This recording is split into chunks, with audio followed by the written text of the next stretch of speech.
But if you want to have a kiosk, I still think you should have someone still taking I orders, agree, like 100%. talking to Yeah, you know what I yeah, mean, yeah. talking to people. And so, The but either coffee shop. way, This ain't Safeway. We got self checkout. I mean, come on, man. yeah, at least You have know? both options. You know what I Yes. mean? Yeah. Like A I went quick to Crumble. option, I tell you and guys my crumble cookie story one time. I went to Crumble Cookie not because I care necessarily about sweet. I don't really eat sweets like that. Mm. But Sierra likes sweets, and so and all these trendy little things. You got Georgetown cupcakes, The Crumble bunt cake Cookie, people and all yeah, that. yeah, nut and bunt cakes and all that. So and they like this kind of stuff, and she's one of the people that like that kind of stuff. So I said, I was leaving a client's office, and I said, there's got a crumble cookie around here. I'm gonna go pick up some crumble cookies before I come home, surprise her with some, right? So you walk in, and there was nobody in the store. There were two people in the back. They're working. Mm-hmm. No one says anything to me. I'm unfamiliar because I've never been inside crumble cookie.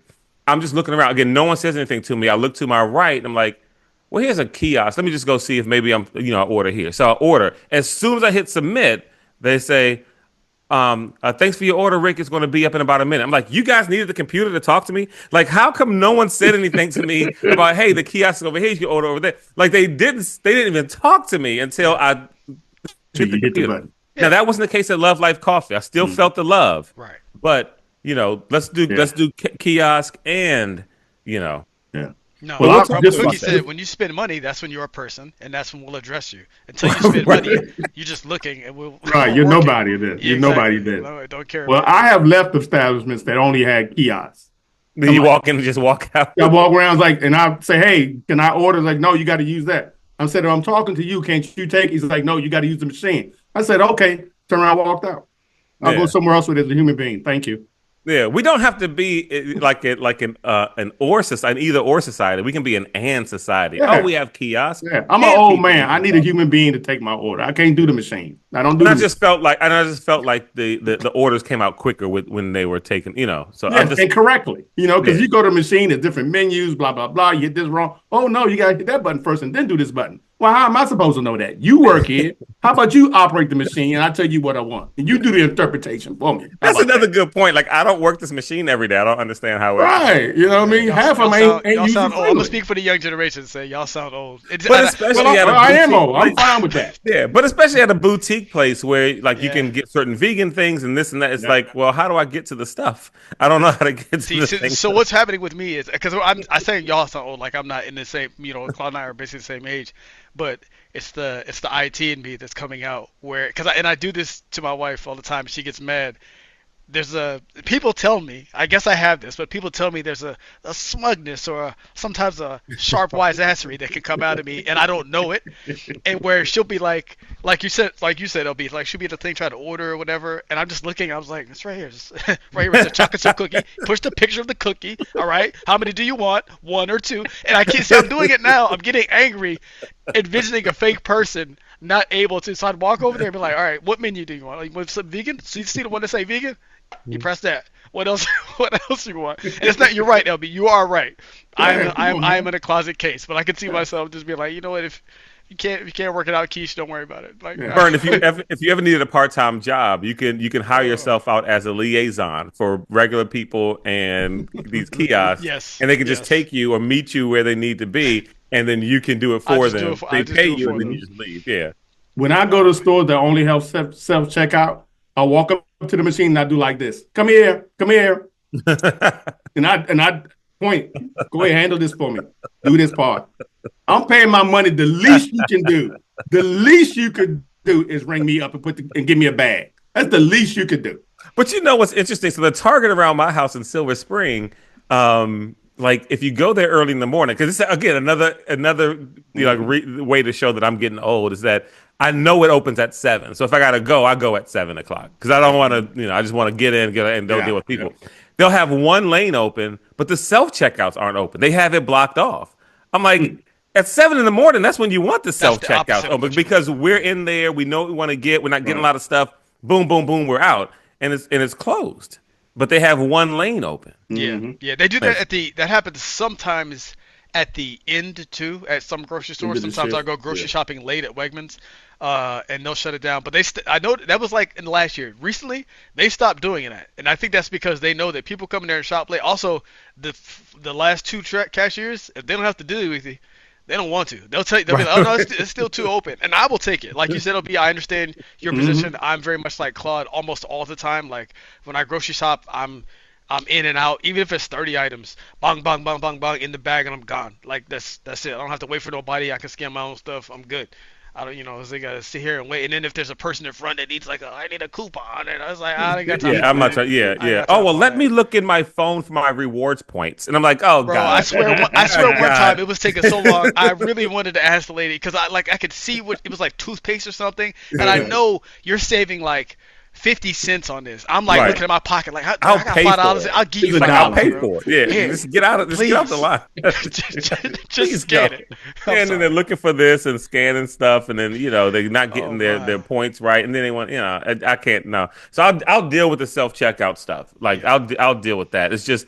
But there's always somebody there in case something goes wrong, which always happens. I don't know if I deal with this at Giant. We'll get off this in a second. But at Giant, they'll say, the voice says, please scan your item. So you scan it. It says, okay, $4.95. And it says, please place your item in the bagging area. Mm-hmm. You sit it down. It says, please place it. It's like, I did. It's like, it's in there. Well, and Claude, then it starts, doot. It's like, see, it's Claude, right so here. listen, I placed let's the item just, in the bagging area. No, let's just keep it 1,000. Let's just keep it 1,000. The speed and the volume and the veracity with which it says, please put it in the bagging area depends on which Giant you shopping at. You shopping at the Giant in Riverdale? It is on it. It is like, as soon as you scan it, it better be on that scale. Right. And if it's not, it's going to be lights, and then the security going to come over with the guns out. I go to the one in Annapolis. I scan it. I can take my time and put it in there. The lady even comes over and says, I had like a case of water. She's like, oh, don't put that in there. Just scan it. I see you. Oh, okay, cool. Not at some of the ones I've been at. In some neighborhoods, the stores trust you. And in other neighborhoods, even the machines don't trust you in certain. No, they flag this one. Somebody come check this one. Yeah. and then also sometimes the voice is really loud. It's like, oh, your total is 190 something. Like, whoa, slow down. Stop telling everybody what I'm spending here, man. Like, please keep that quiet. Especially if you put your card in there. Something happens. Even if it's not your fault. Something wrong. Don't work. Like, this card has been declined. Please use another one. Like, wait a minute. Like, no. Please see the cashier. Maybe you need to put something back. Please check your bags and put a few of these items back. The frozen crab legs, perhaps not for you this Open time. Up your bank account. Wait till your next paycheck. All right. Well, anyway, shout out to Love Life Coffee, and then also.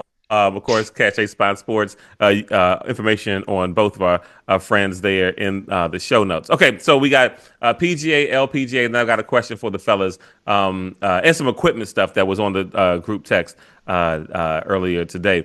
So let's talk a little bit about the PGA Tour. So Bridgeman wins it.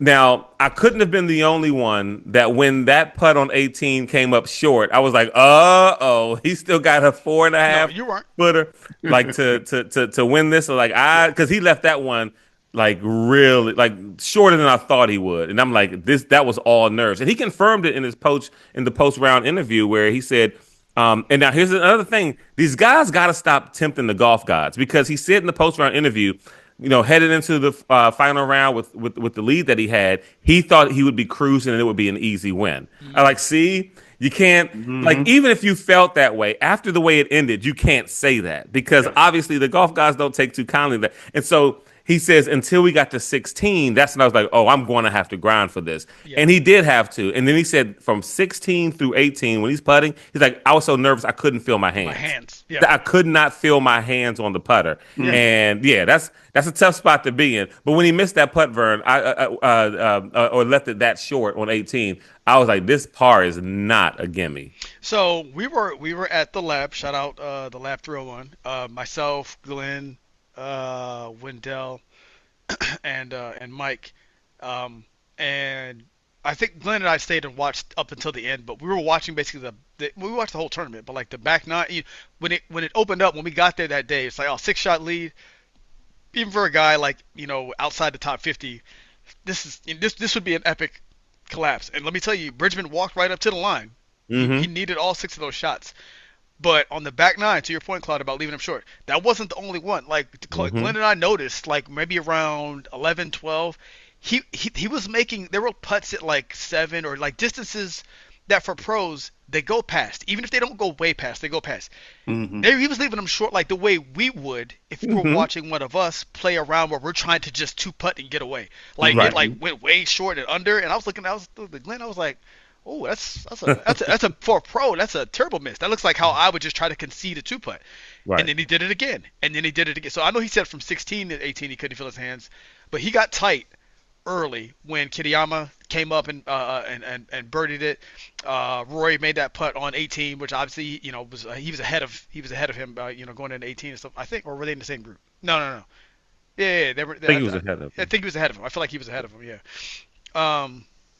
But yeah, so when he came up that short, 100, I was with you 100%. I was like, no, he could miss this. Now he center cupped it, drained it or whatever. So thank God he found it. And you know what? To be fair, because I was kind of like, just really quick, I was kind of like, Bridgeman sounds familiar, but I'm not sure. And no, he's had a couple of top 20s this year. Yeah, no, he's been balling this year. Yeah, even last year he had like a T2 with JJ Spawn at one of the tournaments or whatever. So been playing well. So it's not, but as we say every week, it's hard to do what? It's hard to win. It's hard to win on tour, man. Yeah, and I think if nothing else, we're not. I'll touch on Scheffler when you get back around to me, Claude. Just his streak ending and stuff like that. But the guys in Scheffler's class, even Roy, Kitty, all these guys who have won before, 6 shots, you can forget about it. I mean, it would be a really epic class. But I think this shows. We talk every week about how hard it is to win. Like a really good golfer with a 6-shot lead, and he talks about how nervous he was. It takes skill, like to learn how to win or whatever. So right. I'm glad I'm not at all. I wasn't like rooting for him to collapse or anything, but like you were 100% correct. We did notice, and he was leaving mini putts before that, like way not short, pro yeah. short. They like short and under and on the low side and yeah, putting scared basically. Yeah. And by the way, trying to get out. Yeah, trying to get out. Yeah. And by the way, shout out to him too, because to admit on that interview, like, no, I was nervous, like I was losing it. Like, I mean, a lot of times these guys won't do that. They're like, no, that's true. They'll lie, but we can see it. Yeah, but you can see it. Like, no, this really affects him. LB, when it comes to Bridgeman, he just got married, if not mistaken, a couple of months ago. And so the last 2 winners, Colin Morikawa announces that they're going to have a baby, he and the wife, and then Bridgeman now is married 6 months in. Whose career is likely to be more affected by someone with a new baby or someone who just got married? I'm gonna go with the new baby because that disrupts your entire household. The marriage part, you can be like, whatever, blank, I'm going to the range. You know what I mean? But you can't do that to the baby. You know what I mean? Right. You shouldn't do that to the baby. You shouldn't do that to either. But I mean, one is you can get away with. One is dependent on not you, the right? other. Right, yeah, one's dependent on you. The other one probably. Yes, exactly. Yeah. So LB, did you watch the tournament at all? No. Okay. So I mean, I don't know what it is about golf right now that is not. It's not on your radar right now. That's fine. I turned it. Did I turn it on? I'm trying to think. One day, I think I may have had it on one day, but something about it right now is just not. It hasn't clicked yet. It hasn't clicked. Yeah, it just hasn't. Yeah, it just around hasn't the players, yet. maybe somewhere around there, maybe the Masters, who knows? Go ahead, Claude. Let's talk a little bit about Scotty though. He broke his streak of being in the top 10. Got into the top 10. Played lights out on the 4th day to get in the top 10, but a couple T12. guys. He finished T12. Yeah. A couple guys finished T12. Still close though. But like we said before, we said it all season long so far. Yeah. That first round, man. I don't know what. Last 3 opening rounds, 73, 72, 74. And he Right. ranks And then he 116th on tour in first round score. 116th on tour in First round scores. And then he shoots in the 60s the next 3 rounds in every tournament. He's playing You know legal. what I mean? So, again, like we said last week, if he had shot like -4 on the first day, he'd have been right there. He'd have been right in the thick of things. And if he had done that the other tournament, he'd have won. You know what I mean? Yeah. So maybe he's trying to make it hard for himself. Yeah, Claude, this is the football team. I don't know if there's a good college or pro team you can think of off the top of your head, but this is the team that plays like 2.5 or 3/4 or a half of really good football, and it's always close. So it's like, oh man, like why did they just go 3 and out 5 times in the first quarter, and then they just turned it on. Like Denver kind of did that a lot last year with Bo Nix. Oh yeah, for sure. Yeah. I feel like Dallas does that all the time. Like they'll play like Oh, my like goodness. they play down or up to the competition they play. There's no consistent level of anything. Yeah. And they'll get down and then they try to make a dramatic comeback. And then if they lose, it's all Dak's fault. Or when Romo was playing, it's Romo's fault. And it's like, well, if they weren't down to begin with, like if the defense. Anyway, I don't want to get into 60 them. minutes. If you play for 60, in this case, 4 rounds. If you could put up 4 rounds of 4 rounds of solid golf. If I could go back to something real quick though, because you were talking about the group chat.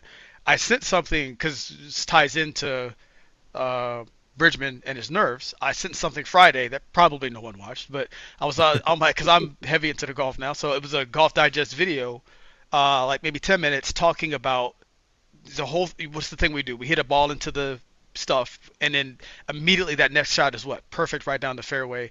Why can't I do this? And the video goes into the psychology of that, and it's actually pretty good. And it's fairly simple. Like it's not crazy complicated. But I was telling Glenn this weekend, out of that video was the best analogy I heard for this. The whole thing, LB, is basically that. I mean, you kind of know that if there's a consequence, then your subconscious is trying to protect you from failure, from OB, from I'm going to shoot my best round ever if I don't miss this putt. Your you can't trick yourself out of knowing that there is a consequence. And the analogy that the guy gave, he was like, look, stand on a 5-foot balcony, at ground level in an apartment building. You could probably just climb up and stand on it and just hop off, right? He said, now do that from the 50th floor. Don't jump, just stand up on the thing. Will you feel the same as you will on the 10th floor? He's like, no, you won't. It's because your subconscious knows, like, if I mess around and fall, he said he's talking about just sports nerves in general. It doesn't have to be golf. That's what it is. And just because it's like we know, like we can be have a tee shot and know that there's water this way, and so we try to trick ourselves and saying, don't think about the water. It's not even there. Just focus. Yes. You can't not think about the water because you know it's there and you know the consequence of hitting that way. You have to almost embrace the consequence because it's a good point, Claude. So in the video, they said the worst thing you can do. They used I think there's a social media guy from I don't know, Barstool or something. They had some creators tournament and they interviewed this creator who like had a chip that was basically for $1 million. LB sculled the chip across the green, and he said, and they interviewed him, and he said all he was telling himself was to stop being nervous. And then the psychologists in the video are like, when you're in situations like this, that is the worst thing you can do because all you're doing is sending your subconscious into a spiral. You're acknowledging that you're nervous, and it sends you into a spiral. And he said, no. To your point, Claude, they said you should watch the vid, but like there are multiple strategies to deal with it. The two I'll give you, one was called zooming out, which is what Rory does. This zooming out is basically saying like, all right, if I miss this, what's the worst thing that happens? Nothing. I won't die. My family will be there. Like, yeah, no, seriously. It's like, okay, death to no, right? I love that. Yeah, they zoom way out. Some guys do that. Others, like Tiger, would do what you did, Claude, which is what like Tom Brady and a lot of the other professional athletes do. They just I'm here. This is my moment. I'm here for the do moment. it too. Yep. Yeah, we just simulate until like you're in it all the time to where it just almost becomes the norm. And because Tiger said he would know he would be nervous and he would accept that and say like, yeah, I am nervous and I need to make this putt. And and then that allows you to cope a little bit. Kobe Bryant talked about that. He's like he talked about how like he what did he say? He said something along the lines of when the game is on the line, he's cool with taking the last shot because he's fine with himself if he misses it. Yes. He's like I've rehearsed it, I've tried it. I know I can do it, but ultimately I'm cool with taking that shot because if I miss it, I'm cool with taking the blame. Yeah. And so, a lot of people aren't cool with that. Like they don't want it all to be their fault that we lost. Yeah. Right. Yep. And Kobe's like, I don't care if I'm the reason we lost. Like I'm cool with taking that load, taking that on my shoulders. Yeah, that's kind of what it is. Like, I'm nervous over this 5-foot putt because I don't want to miss it. It's like, but you know what? You're in the position to make it. You're in the position for this to mean something. Right. So take it. And if you miss it, you missed it. Like just take the. Like trying to fake yourself out to be like, don't be nervous. Yeah, don't do that. So when you get out there and play this season and you get, you got your best round going and you're in a match or whatever, just keep that in mind. I highly recommend you watch the video. Last thing, real quick, unless you have something else from this, they did ask Rory. Rory was playing really well, but like a lot of putts were like just missing, and he nailed one on 18. That long putt to go to get back into second place, and they asked him afterward, if he was upset that the putt didn't roll in until 18. And again, for Roy, for all the success he's had, the money he's made, he was like, No, he said that was the difference between like $400,000 or $500,000. I'm good with it. And they said, and in the article they were like, actually it was 600,000. It was a $600,000. But he's like, no, it's fine for it to go on in 18. I'm fine. And I was like, yeah, it makes sense. Yes, there it is. Exactly. And we got the Cognizant coming up. We'll see if we can get LB to watch some of that.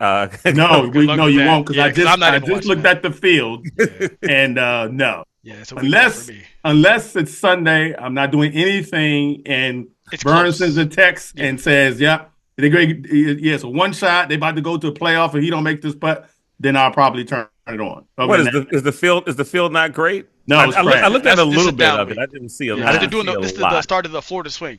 After this, we get. Is this what you were doing last year, Claude? The Cognizant or the Arnold Palmer? It was the Arnold Palmer. So I think after this, we get the Arnold Palmer. I believe. I mean, Joe Dahmen's going to be in it. You know what I mean? That's cool for him. Brooks Koepka's coming back again, but he's not. Yeah, Brooks is going to be there. I kind of like take a look at this, but this is a downbeat because all we're just waiting to get to March 12th.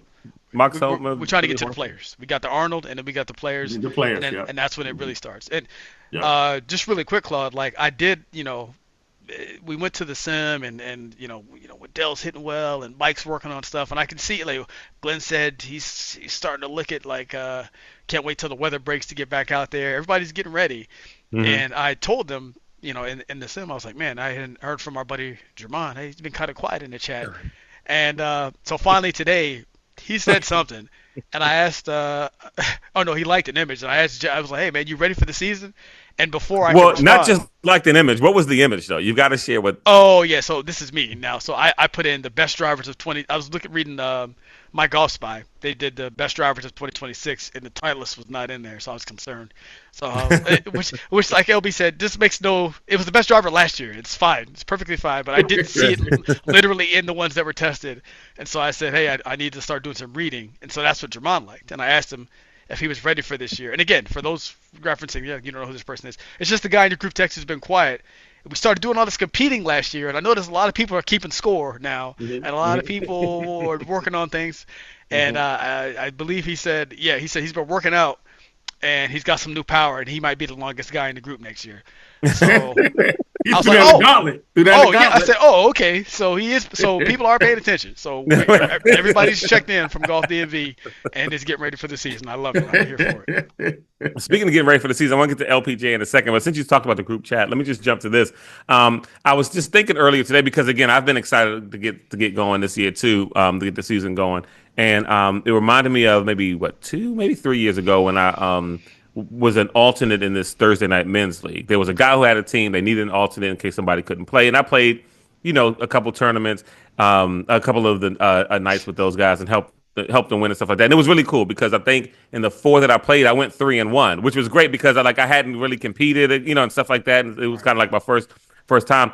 And I liked the energy. And I was like, I wonder if there's any thought to Golf DMV having, it doesn't have to even be a weekday twilight 9-hole like situation. Even if it's out of the Saturday rounds we have throughout the season, you play in a minimum of at least 8 or whatever, and then we do some sort of tier thing where your top 8 scores or something like that. I wonder if there's any energy for that, or would we want to execute something like that? What do you think? I think the easiest thing would be not to add like a weekday night thing, but unless people want to do that, like just to have weekday night. I want weekday nights. Of course. Okay.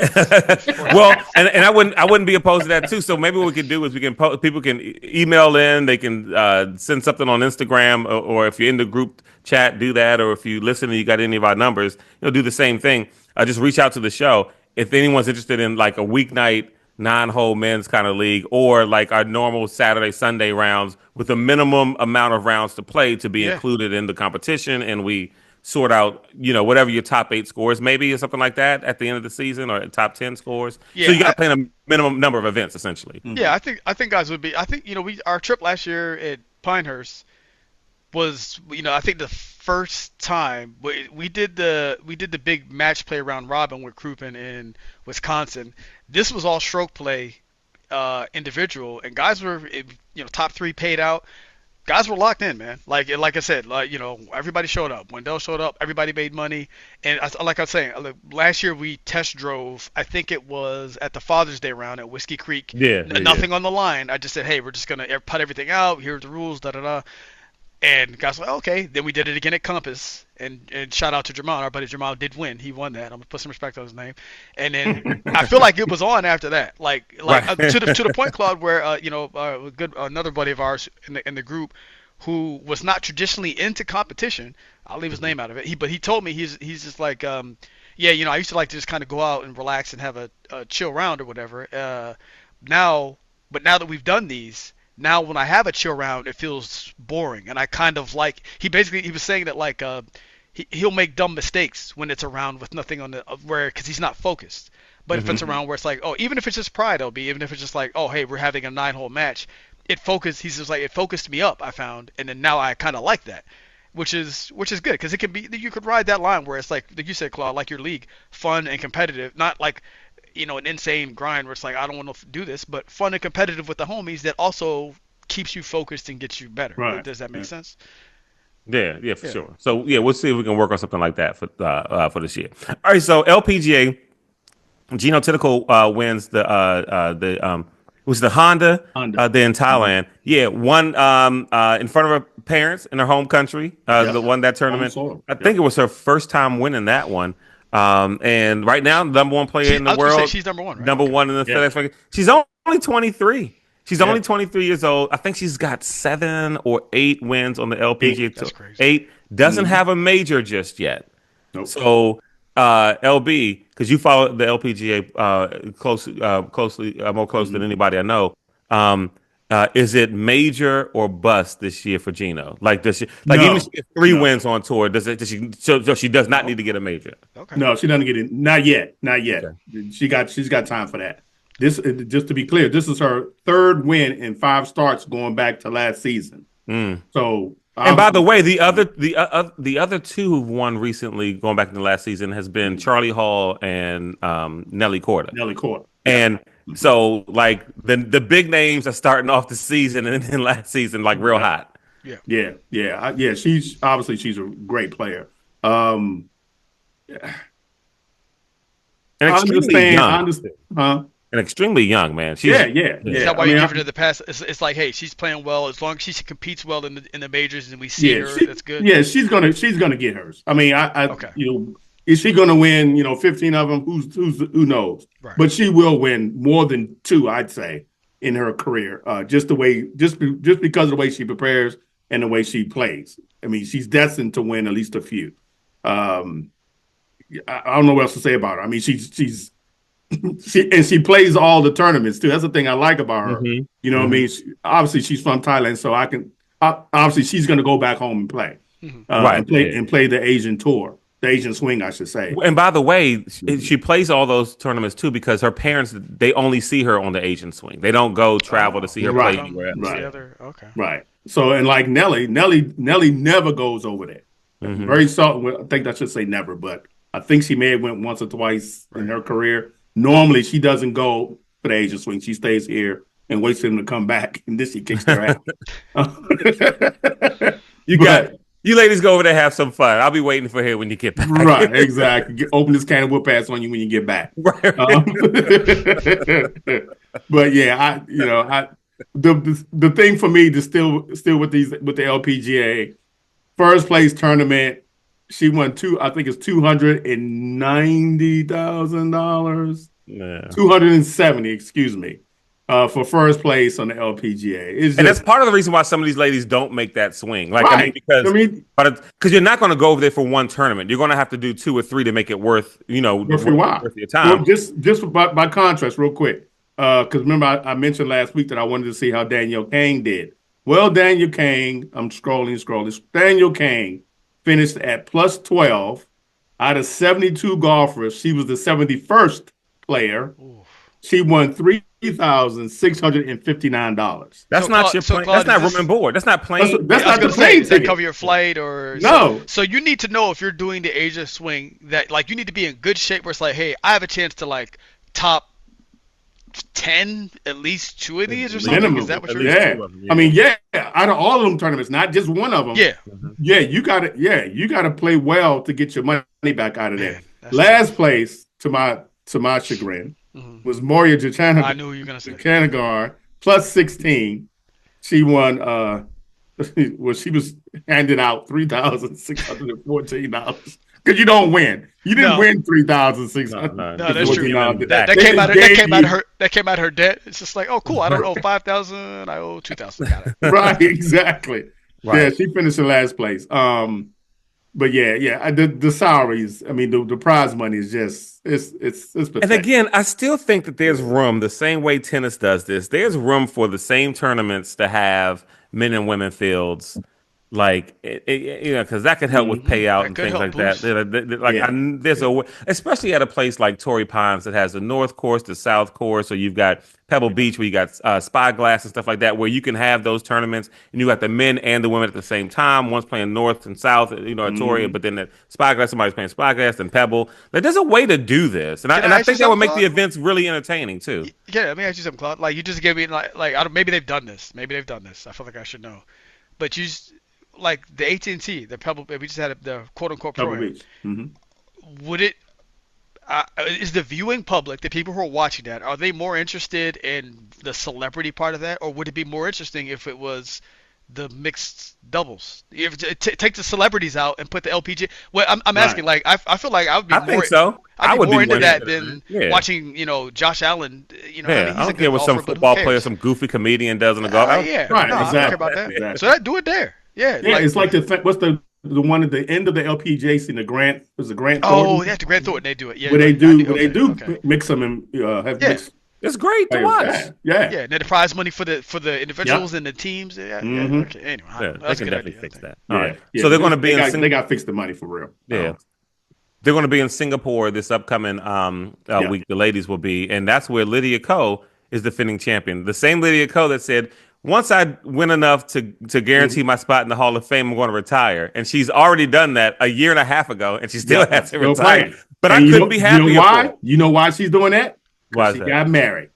Well, she got married. Got a husband at home to support. I got to get out of here. You're driving me crazy. I got to go. She doesn't want to be home.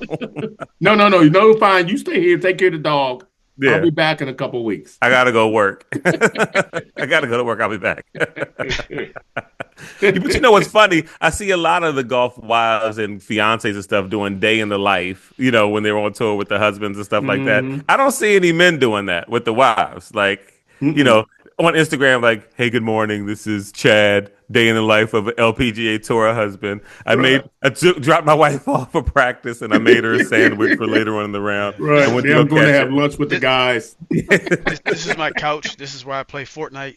He's away. By the way, I'm sure Lydia Ko's husband is gainfully employed. I'm sure he's not a loser. This is the phone I used to text and ask how much money she made. I'll be checking out on her. Stuff this like the that. Bank app. This is the bank app. How you can check balances. Here's my Cash App. I get my allowance. Yeah, basically. I mean, I'm doing no shame. No, we can't. All right, so we talked about the league stuff. Yeah, so when it comes to that equipment, Vern, so LB had a great point, because I literally was thinking about this yesterday. Yeah, because I purchased another training aid, and so essentially it's one of these. It's like that blue block where you can put the alignment. Yeah. We talked about that. You bought one? Yeah, the brick. So I didn't purchase that one. There's a smaller one that uses foam things. Oh, you got the T-Move version. Gotcha. Yeah. So if you don't, not the blue tees version. You got the T-Move version. You got the no, because you like to talk about my rangefinder because it's not whatever the brand you guys love. Right. I mean, blue tees is a great. It's a great. Well, anyway. So anyway, Murray's brand blue block. What you got? Going on? I'm making the steak because I get the Steakums. Hey, I used to eat Murray's too. Buy one get one free. Hey, we had the French toast sticks. Anyway, I'm sorry. Anyway, so essentially just making sure you come in inside and out. That essentially that's all it is. And so again, I got one more thing to add for the next time that I'm at the range, outside or even indoor. I'm going to have that set up. I'm going to have my wrist thing on. I'm going to have the thing that ties my arms to this. And I'm going to and I'm going to have what's the other swim noodles? You can have a swim noodle thing under your arms. Yeah, the swim noodle thing under my arm. Have an alignment rod quad going through both loops of my belt, Yes. and I want to try to hit the ball. I can't hit the ball for some reason. Yeah. It's all the Hey, things. how much was your fake blue block? How much was it? Oh, it was only $39. Only 39. Then Yeah. how much does the real one cost? Oh, I think it's way more than that, isn't it? Yeah, it's like 80, I'll maybe look at 70, it. 80 bucks. It's Yeah, a block.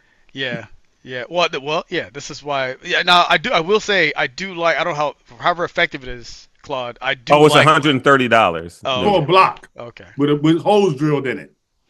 Yeah, I didn't. I I'm don't gonna have get a that piece of one. wood and make my own. That's what I'm gonna do. You could do that. You could do that. I got a piece of wood out back. Mine It's was your like world, man. You can do whatever. You can do mine was whatever. like $80. Mine was like $80, and 80 I don't bucks, I don't really? have the blue one though. I have a metal one that is just basically like if you could imagine a lever that moves up and down, so I can move it to any angle I want.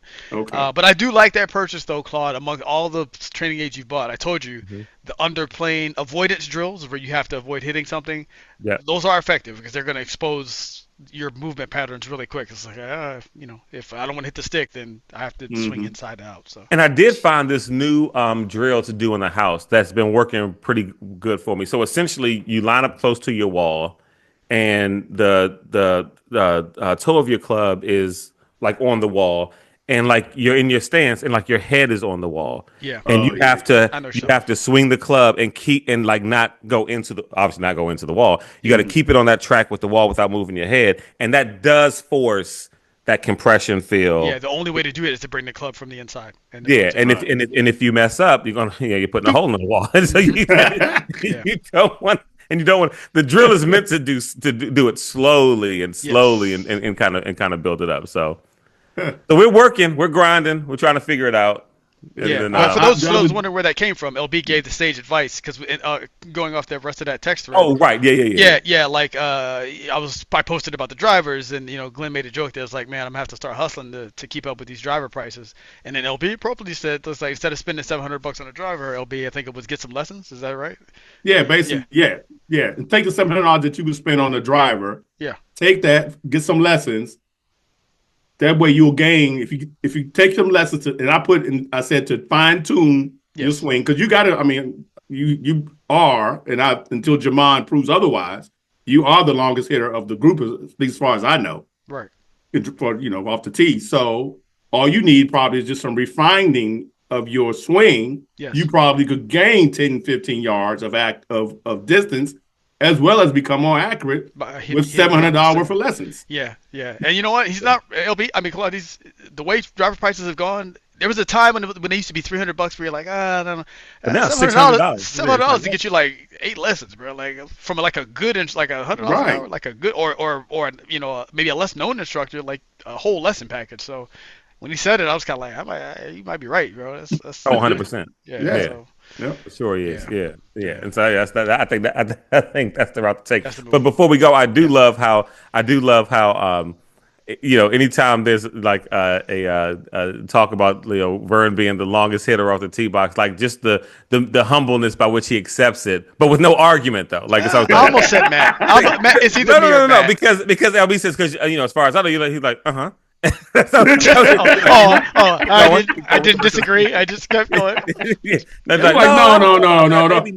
say that. Me or Matt. Vern ain't doing that. He's like, go ahead. No, it depends on the day. Only facts. Go ahead. Depends on the day.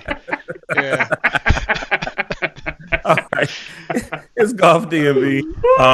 One of us at some point will watch the Cognizant this week. Hey, I'm gonna try and turn it on. I got stuff to do this weekend though, so I don't know. It'll be on in the background. Well, this weekend's supposed to be pretty nice. What for all this snow still on the ground? Yeah, 60 degrees. Oh, I got an email. I think range. somebody opened up, didn't they? Or maybe that was before this last. PB It was last week. Yeah, PB opened up, but then maybe they closed it back down. I don't know because we still got snow out here. I don't know about y'all. I still got. I cleared my deck off today. It was still 4 inches of snow on my deck today. Wow. Oh wow, yeah. Yeah, No, we're decent. Yeah, it only gets morning sun, doesn't get afternoon sun, so it's still there. Everybody's yard out here is still covered. Oh, okay. All right. They're all melted down here. Well, we're going to be in the 50s on Wednesday, and then I think Saturday and Sunday we're in the 50s. Yeah, so 60. Okay, yeah. well, yeah, maybe 60 on Saturday, there may be a range or two open. What's the name is still open because they're covered. Northwest, as well as Olney Paint Golf Branch. Park. Paint Branch is probably open too. Yeah, and Olney got heaters. Olney Golf Park got heaters too on the lower level. All right. If you're so inclined. Yeah, you can find or hit our guy up at the Lab 301. You know what? I'm just thinking. I might go. You know what? I'm looking at my clubs now. I might take them out and go to the range one day this week. Come on, next week to find LB loosen up a little bit. Yeah, come on, Lawrence. I love it. Yeah, cool, yeah. I'm gonna play more golf this year. I'm making a discerned effort to try and play more golf this year. Right, I like it. I'm with with well enough. You should. It's just these early tee times, man. I just want to get up early. I know. LB, we should. During the week, you and I can hook up at like Needwood or Laytonsville, or something like that. We'll hook up at like midday around lunchtime or something. Oh, absolutely. See, that's perfect. Yeah, my schedule's become a little more flexible during the okay. Yep, there you go. I'll get it in. Then I ain't got to play on the weekend. We'll do our own men's. We do our own men's league. It's me and LB every week, every 2 days a week, battling each other for first and second place, making each other better. I love it. Yeah, I like that. I like that idea. All right, and it's cheaper too. There's less money. No, yeah, for sure. Yeah, and then during the summer, we'll introduce Manny into the group, and we can invite him. There you go. Yeah, and then we'll have a 3-man's league during the week. We got a standing threesome right there. There you go. There you go. Exactly. All right, guys. We'll be back next week on Golf DMV.